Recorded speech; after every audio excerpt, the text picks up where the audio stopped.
Now, the first thing I want to get to is that the Eagles appear to be losing another coach. Now, it's not one that you might have expected to see named. It might not be one that you're even really that familiar with. But we're going to go there because it could be part of a little bit of a trend that we might not want to see. But Kellen Moore is poaching at least one Eagles coach, and presumably there could be more joining his staff. But Jacina Anderson put out yesterday afternoon news. I'm told the Saints are currently working to finalize a deal with Eagles quarterbacks coach Doug Nussmeier to become the team's next offensive coordinator per league source. Now, why is that a big deal?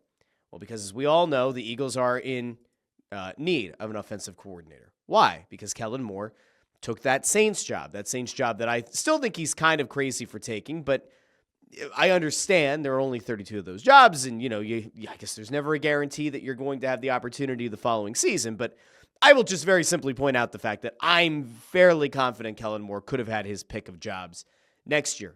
He goes to New Orleans, that's fine. What happens when a guy takes a job with another team? Oftentimes, that guy, for better or worse, I would argue a lot of times for worse, that guy will end up getting some of his offensive staff to go with him. Now, is it a huge loss? Is Doug Nussmeier a huge loss? I have no idea. I've never met the man. I don't know what exactly the guy does. Do I like the idea of another QB coach having to come in and work with Jalen Hurts in addition to another offensive coordinator? Maybe not.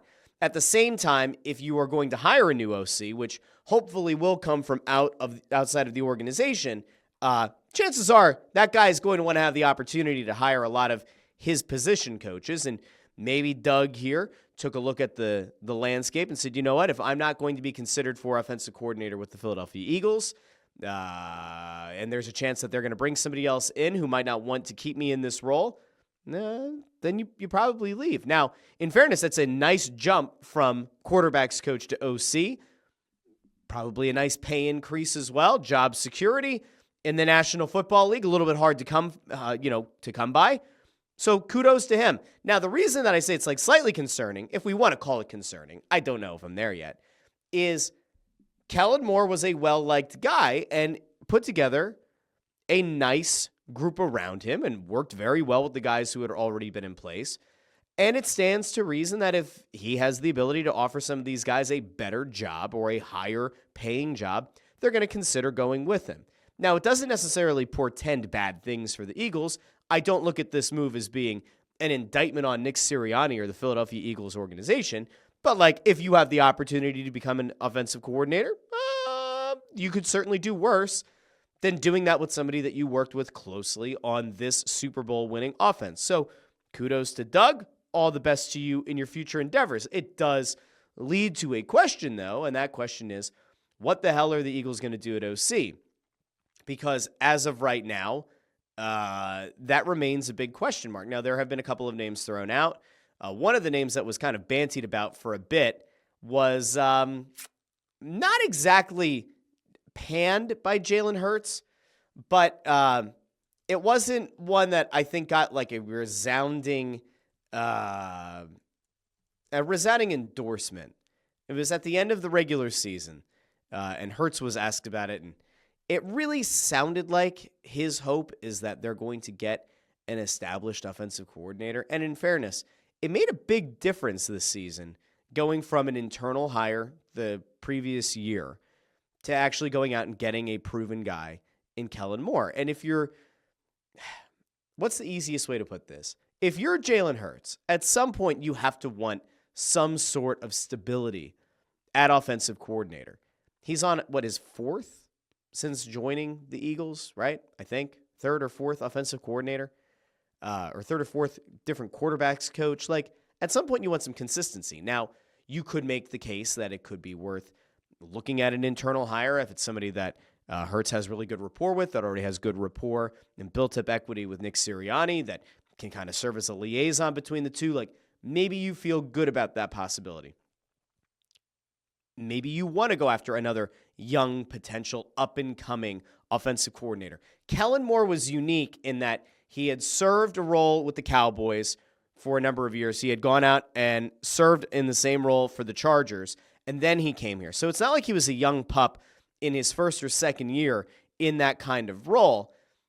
But he's certainly not an old head, and he's certainly not a guy who would be viewed as a huge retread who had been, passed around the league for 2 decades. That's not what Kellen Moore was.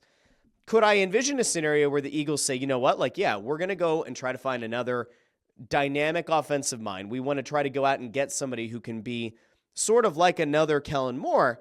Yeah, but your problem is that if you do go out and identify that guy, and I don't know who that is right now, but if you say, let's go find another OC on another team or a guy who's a free agent who's been an OC before, and let's bring him into the fold, the downside is if it's successful, like Kellen Moore was, he could get poached again in a year or in a couple of years. It's entirely possible. What I think the Eagles would maybe benefit the most from is go out and get your offensive Vic Fangio. Go get your career offensive coordinator who will have no aspirations of taking a head coaching job, and get a guy who's willing to come in here for 2 or 3 years that has the pedigree, but also can provide that stability so that year over year, Jalen Hurts isn't having to learn a new system. Now, I get it. Conceptually, you could make the argument that a lot of the main strategies and a lot of the main ideals of the offense come from the Nick Sirianni mind and the Nick Sirianni playbook, and that Kellen Moore probably had to adapt what he was doing to fit within the constraints of Nick Sirianni's football mind. And to some extent, that actually maybe works out here because it does still provide a level of consistency. But if it's me, and I'm looking at how do I make sure that Jalen Hurts continues that ascent into that top tier of quarterbacks, where I believe he is, where I believe as a winner, he certainly is in the top 3 in this league, the way to do it is to provide him consistency. The last thing you can do is make a questionable internal hire that doesn't work out, and then you see what effectively looks like a regression like we saw in 2023. You can't have that, especially coming off a Super Bowl win. And as I've now been detailing for 2 weeks, I very much view this as a potential dynasty in the making with a nice wide open window. The worst thing you can do is throw a monkey wrench in your offense. You cannot do that. And now this is where in the past I've been critical, but I am willing to admit faults from time to time. I will give Howie Roseman and Jeffrey Lurie and Nick Sirianni the benefit of the doubt. But I will very much have an eye on making sure they don't make a dumb internal hire. If they do promote somebody from within and it doesn't work through the first 6 weeks of next season, we're all going to kind of have an idea why, right? If this offense struggles at the start of the year and most of or all of the parts are back, a lot of eyes are going to be focused in on that dynamic. Now, in fairness, Kellen Moore was calling the plays. Nick Sirianni wasn't. It was talked about a lot throughout the postseason that Sirianni moved into more of the CEO role as a head coach that allowed him to connect with everyone on the team, and he acknowledged that he couldn't call the plays and have that kind of buy-in from the rest of the team in the same way. I don't think that an internal hire comes with the kind of equity that a Kellen Moore had coming in here with the experience that he did. Now, who's that guy? People have said, let's bring back Doug Peterson. Hey, I'm telling, hold on. Do I go Gruden here? I'm telling you, man, what you do, man, you take 2 guys. I love having 2 guys who have got great experience, man. We're talking about a guy who won the Eagles their first Super Bowl as head coach. You want Philly? Yeah, I'll take Philly, man. I'll take Philly. Won them a Super Bowl 52. Dougie P. He's got the visor. He's got the middle part. I took a side part today. Hold on, let me do the middle part. I don't have a visor because I'm not a serial killer or whatever. But here we go, man. We're going to go middle part here. You get Dougie P, man, with the visor. He won you Super Bowl 52. We trust Dougie P. You put him together with Nick Sirianni, man. 2 Super Bowl appearances in 3 years, man. And most recently, won you Super Bowl 59. You put those 2 guys together, man. That's a match made in heaven. Football heaven. I love that. All right, we're out of Gruden mode. Doug Peterson, no. Absolutely not. Now, in fairness, I don't think Doug Peterson's a bad coach. I think the Jacksonville situation is horrific and atrocious and unenviable. What about Frank Reich? Could Frank Reich make sense? Frank Reich had a lot of success here. Then he went off to Indy. Not as much success. Could Frank Reich be a good hire for the Philadelphia Eagles? Stands to reason that he still has a good offensive mind, and maybe he's better suited to be an offensive coordinator. And oh, by the way, happens to have had a little bit of success here in Philadelphia. Could Frank Reich be on the table? Remains to be seen.